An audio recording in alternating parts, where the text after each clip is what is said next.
welcome to another glamour-filled QI Night of 1,000 Stars. Spread-eagled on my casting couch are Josie Lawrence, the stunning Johnny Sessions, the gorgeous, pouting Rich Hall, and Aaron Davis. Well, let's see you toy with your globes, girls. See if anyone rings my bell. Rich. And Johnny. And Josie. And Aaron. Well, hello. Ding dong. Oh, there we are. Fair enough. And so to question one. What eat clothes? Ding dong. I don't know, I just wanted to do that. What eats clothes? Yeah. Moths eat clothes. Moths? Yes. Oh, no, they don't. They make holes in them, though, don't they? Not moths, no, they're larvae. Their little caterpillars do, but not the moths. You see? You see? Lava. So by the time you see a moth, It never it's eats too clothes. late. And you very rarely do. They're only a quarter of an inch long, the actual moths. Supposedly there are fewer of them due to synthetic materials, which they don't eat, and dry cleaning. If you dry clean something, it works as well as a mothball. Really? That camphor naphthalene smell. I don't think I've ever smelt one. It's Have you not? horrible. It's like a dead Too body. young. If I've got a mothball in this hand and a mothball in that hand, what have I got? 2 mothballs. A rather excited moth. All right. Sorry, I thought you were literally asking. No, it's all right. I've never smelt a dead body either. No, I haven't. I've never seen a dead body. They say policeman things, once you've smelt death, it almost never hideous. gets out of your nostrils. But I tell you something quite interesting. Yeah. Is that leopards eat rotting flesh. They don't mind it. Cheetahs will only eat fresh. Really? They eat when they've killed, there and then, and they eat as quickly as they can because otherwise a lion will come over and have it off them. But a leopard will drag something up into the tree and leave it there days on end, go back, have a bit more. Even if it's green and maggoty, don't There's care. a new theory about Tyrannosaurus rex being a scavenger, not in fact going and attacking big, hairy-assed monsters, but waiting until they were dead and rotting like an old Stilton, and then eating them. Yeah. In Jurassic Park 2, a Tyrannosaurus rex eats a man who's sitting on the loo. That's right. Do you think that's inaccurate, then? No, yeah, Well, it is, yeah. but he's an accountant. He's an accountant. Well, there you are, yes. Moths don't eat clothes, their larvae do, they're caterpillars. Anyway, next question is, why butterflies? Wow, that's a short question. Isn't it? 2 words. You mean why are they called that? It doesn't actually mean that, no. It means why do they exist? Why are they? Yeah.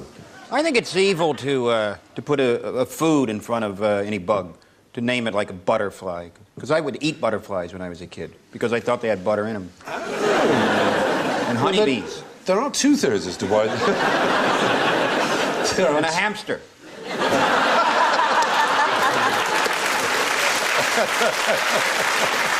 Because, you know, you're 4 years old, you don't know better.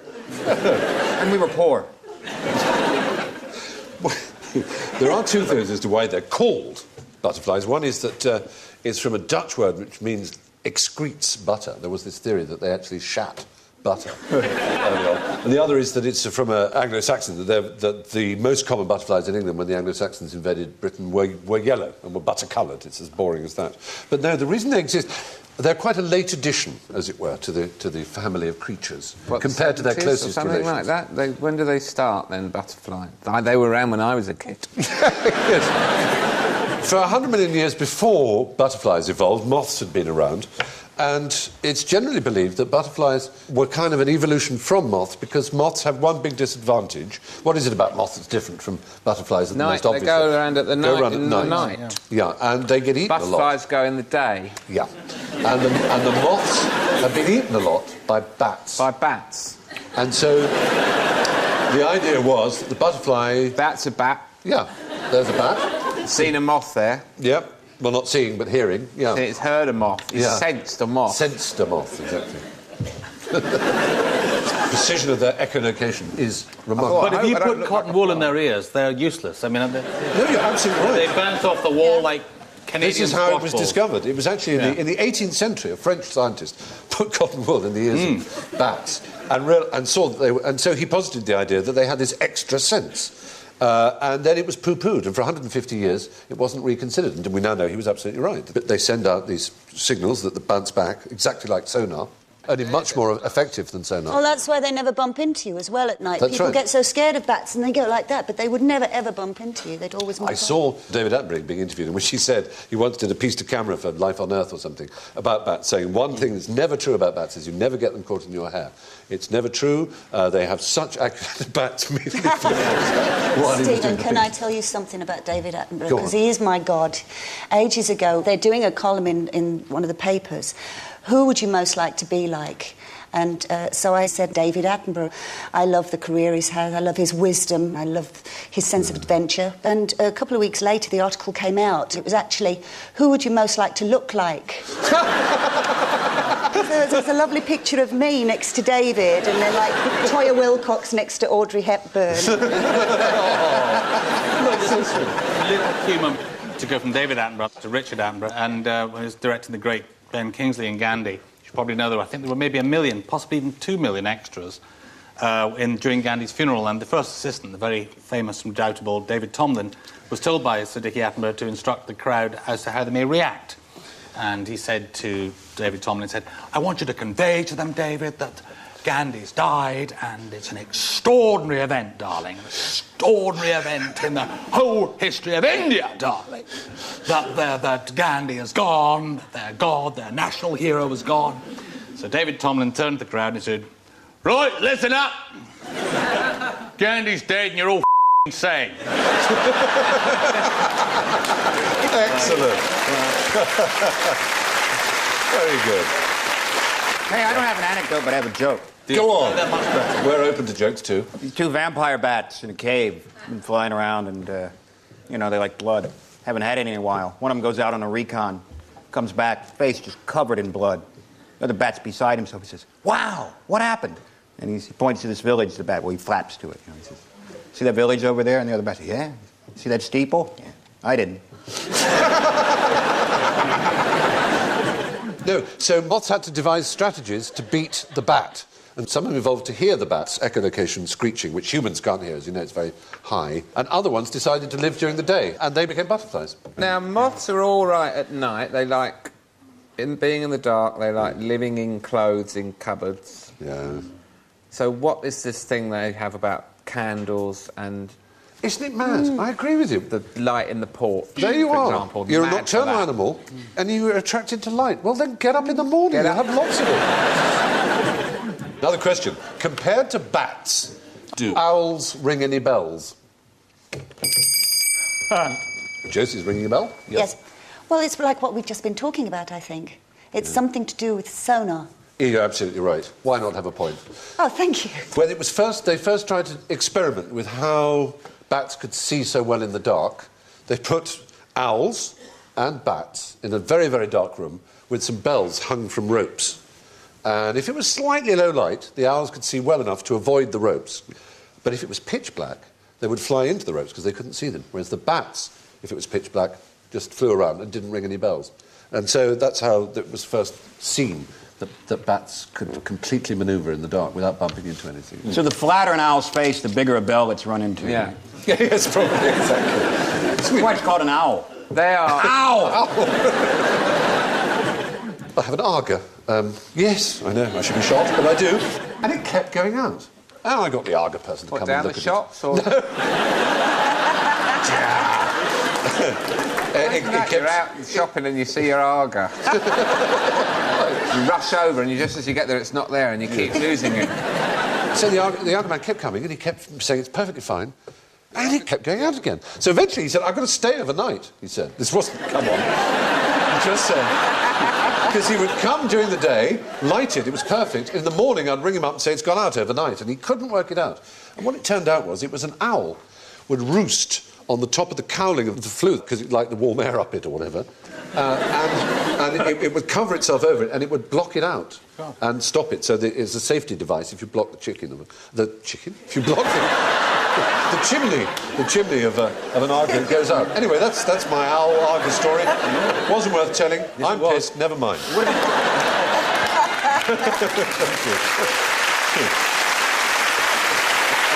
So there we are, ringing the bells. Next question. What is batology? Batology. There's the word on your screen. What is it? It is not the study of bats. Correct. You've saved yourself a big forfeit. Well done. There you are. Can you give us a clue, or is that It's not a allowed? fruit. Batology is the study of a particular fruit. A fruit that has two words for it in English, both of which begin with B. Banana. It's a native to Britain. And you can either call it a B or a B. Apple. Anyone in the audience? Plum. Bramble or blackberry? The audience is well up there. Blackberries. It's the study of blackberries. Very good. Well done. You may say it's not worth studying, but there are over 1,000 different species of bramble. No, there aren't. The study of bats is actually chiroptology. Alan, there's a plot for you here, mate, in your Jonathan Creek. Oh, you know, yeah. you're an old lady, come in, she's been picking blackberries, someone's been killed in the village, stabbed, and you go, she might be a batologist. Just a thought. So, now, what is batophobia? Fear of blackberries.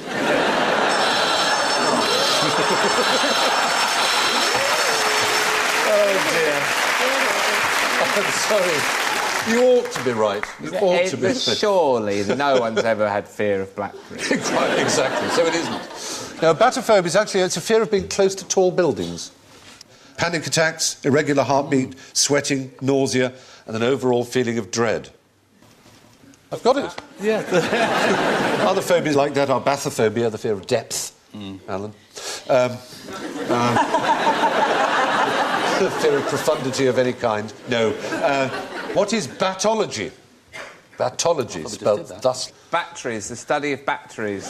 No, it's not that. Nice thought. It is. There's no other word in English with B-A-double-T at the beginning. Battle? Battle is the other one. Baton? Batten, It reminds me of... batten down the hatches is another one. Batten, Apart batter. from those It three. reminds me of the story of someone who was saying that sugar is the only English word that begins with S-U, but where the S is pronounced sh, and someone called out, "Are you sure?" Batology means pointlessly repeating the same thing over and over again. Oh, my God. Batology means pointlessly repeating the same thing over and over again. Some people do that, don't they? I've got a friend who always repeats himself. His name's Dave, and we call him Dave Jarvu. Oh, very good. Very good. Is Dave aware he does it? Have you told Yeah, him? because people said to him, "You say everything twice, that's why we call you Dave Jarvu." I see everything twice. I see everything twice. Like, My brother Dave has... Jarvu, they call me Dave Jarvu. We're moving on to births, but first Swedish girls. What happened to every 8-year-old Swedish girl in the year 1994? Young Ridge. From what I understand, there were no 8-year-old girls in 1994. Because in 1986, every child born in Sweden was a boy, just purely by pure law of A genealogical freak. No, let me give you the answer, which is that they had their 9th birthdays. If we believe the official statistics, all right, there were exactly 112,521 8-year-old girls in Sweden on the 1st of January 1994, and there was exactly the same number of 9-year-olds on the 1st of January 1995. And this is unique in statistics, because none died, none emigrated, precisely the same number survive a whole year. But in Britain in 1994, you might be interested to know, there are an astonishing range of accidents reported by the Trade and Industries Consumer Safety Unit's Home Accidents Surveillance System report. 8 people in the UK in 94 were injured by placemats. 13 sustained cruet injuries. 5 were wounded by dustpans. 8 suffered as a result of a bread bin accident. 5 were hurt by sieves. 14 fell foul of a serving trolley. 17 were treated for injuries caused by a draft excluder. 476 people were injured while on the lavatory. There you are. Underwear hurt 11 people. How many of those people were drunk? Well, exactly. That's a very good point. Well, how many of them were sexually experimentative, as it were? You know, because the doctor, I was just sitting down in the nude, and this cruet happened to get stuck. That's why in the hospital they use acronyms for, you know, like GOMER, which is get out of my emergency room. Oh, really? Or SARA, which is sexual activity-related accident. It's called a SARA. There's an acronym they have in my part of the world, which doctors apparently put on patient notes, which is NFN, which stands for Normal for Norfolk. Yes. On the positive side, 1994, tea cosy damage was down from 3 in 93 to 0. So we cleared up the menace of tea cosy damage. Who knows? Who knows? People don't use them very often, do they, nowadays? No, because they're so dangerous. Lethal. Lethal! Now, what was the biggest tourist attraction in Canada between 1934 and 1943? Ding dong. Ah, beaten to the buzzer by Leslie Davis. Niagara Falls. Oh, dear, oh, dear. Oh, no. Canada's a relatively young country, and I'm not sure how much of it there was at that time. Was it finished by the 30s? As it were, I think more or less, yes. Because Alberta's only about 80 years old. I know the story, I know it. Yeah. Yes? It's a really sad story, Yes. actually. Oh, yeah. And they have sextuplets or octuplets? Quints, in fact. Quintuplets. Quintuplets. Yeah, absolutely right. And everyone came to see There they them, are. and they were taken away from their parents and made to live in a house across Exactly the road. right. Exactly right. It was the Dions, they were known as. There were these 5 girls who were born from a single egg to a rather poor family, and the father started talking about exhibiting them himself because they were very famous. In those days, before all kinds of fertility treatments, it was much rarer to have these kind of multiple births. So the government took over and put them in a hospital, and then slowly the hospital started to admit people, and it became the single biggest attraction in Canada. But after 9 years, the parents successfully got their girls back, but at the age of 18, they all left. 2 are still alive, but in 98, Mike Harris, who was the Prime Minister, travelled to apologise to the 2 remaining ones and give them $4 million as compensation and apologise on behalf of Canada. 4 million Canadian dollars. Canadian dollars. Not that US dollars are exactly worth singing Throw about him a these bone. days.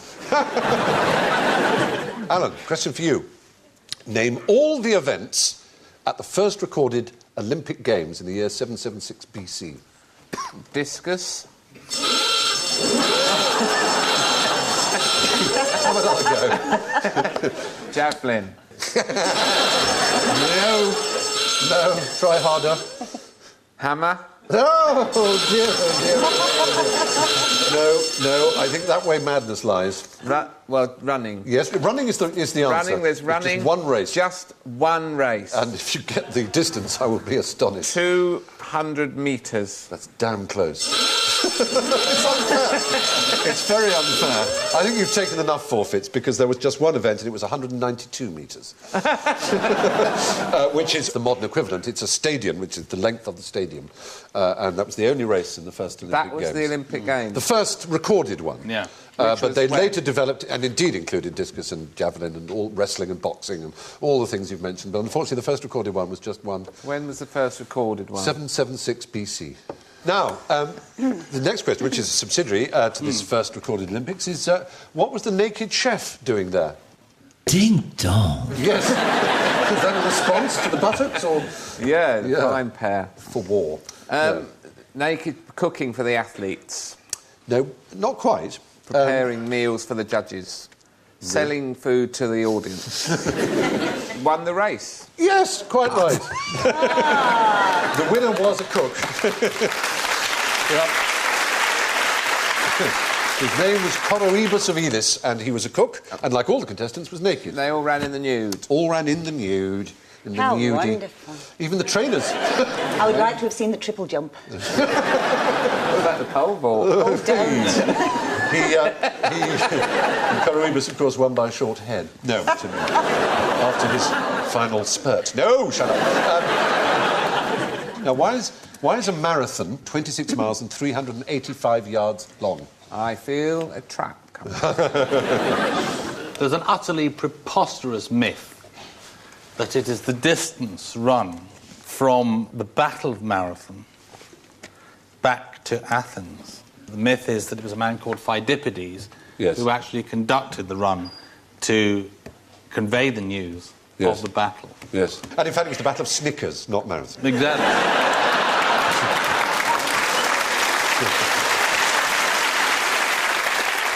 No, that's right. There is a fairly well-known story that a man called Pheidippides apparently ran from Marathon, where there'd been a battle against the invading Persians. According to Herodotus, who was born 6 years after the battle, and whose account is the nearest we have to contemporary one, Pheidippides ran from Marathon to Sparta, which is actually about 145 miles. No way! Yeah. 145 miles. Yeah, and then he ran all the way back again because the Spartans were having a holy day. But he died under the same... But he didn't die. According to Herodotus, he didn't die. I thought he There's did no die. record of him dying at all, no. It was 500 years later in Plutarch and various other sources. This myth grew up. But the reason why the marathon is 26 miles, 385 yards, is the British royal family.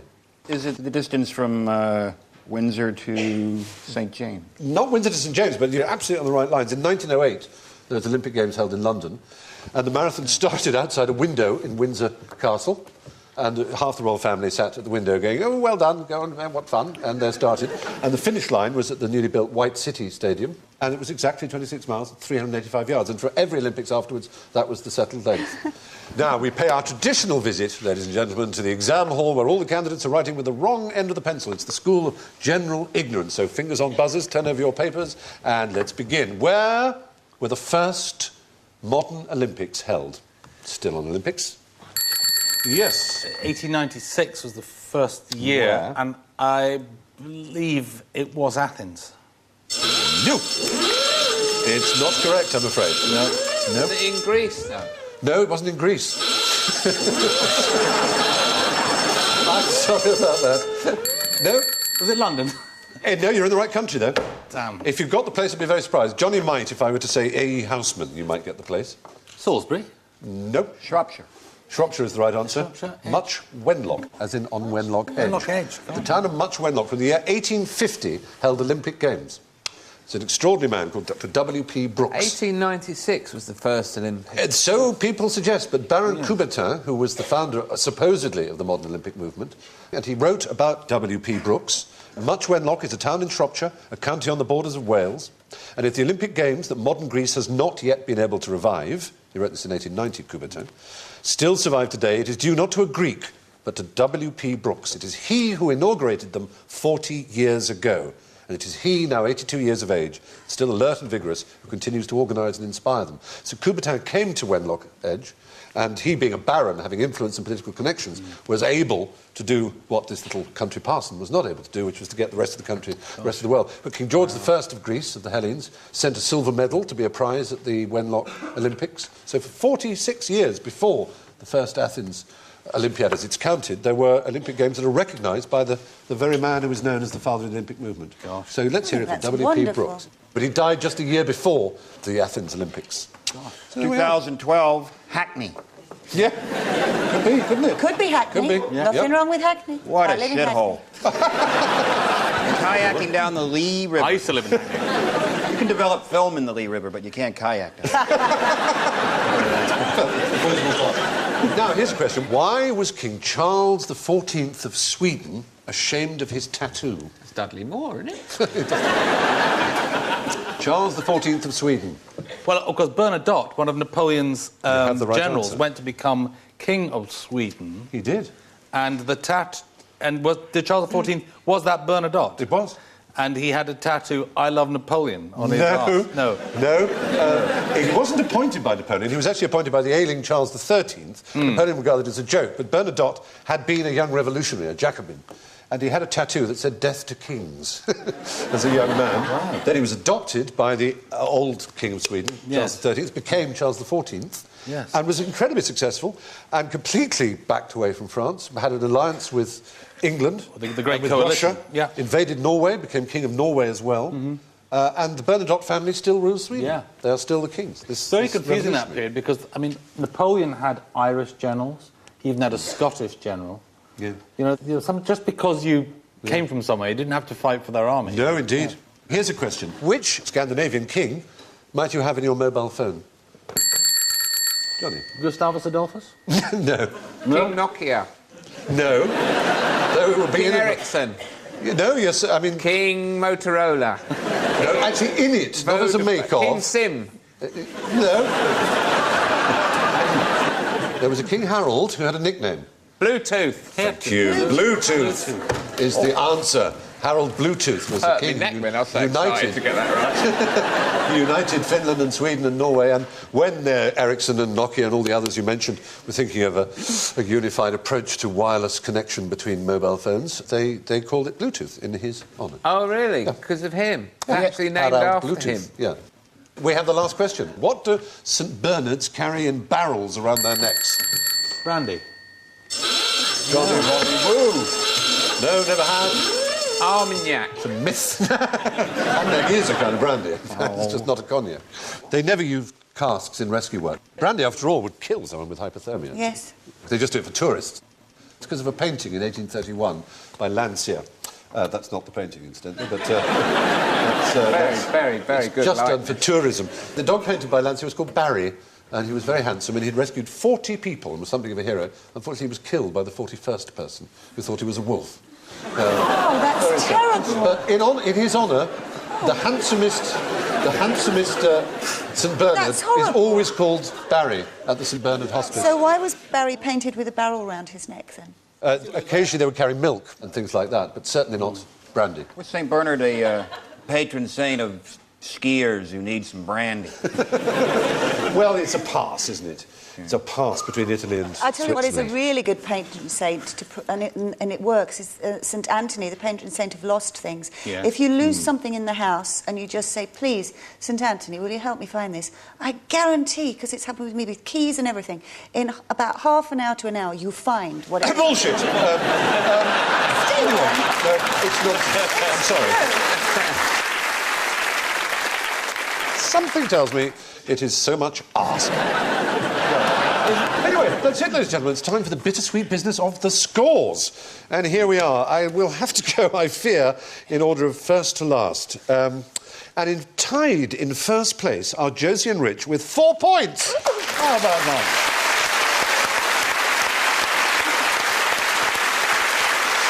In third place, despite some magnificent knowledge, he did plunge into our traps a few times with -14. It's Johnny Sessions. But limping somewhat a few laps behind with, I think, a record-breaking -72 is Alan Davis.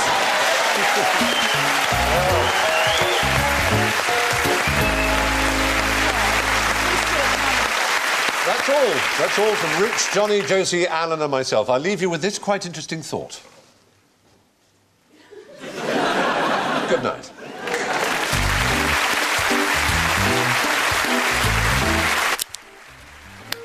What is the commonest material in the world? Jim Davidson's. You must have a real answer. No, I can't better that. That was it. More cruel but really interesting stuff from QI over on BBC4 now. And there's some unique prizes to be won in the quite interesting quiz. Find out more by visiting the website at bbc.co.uk/QI.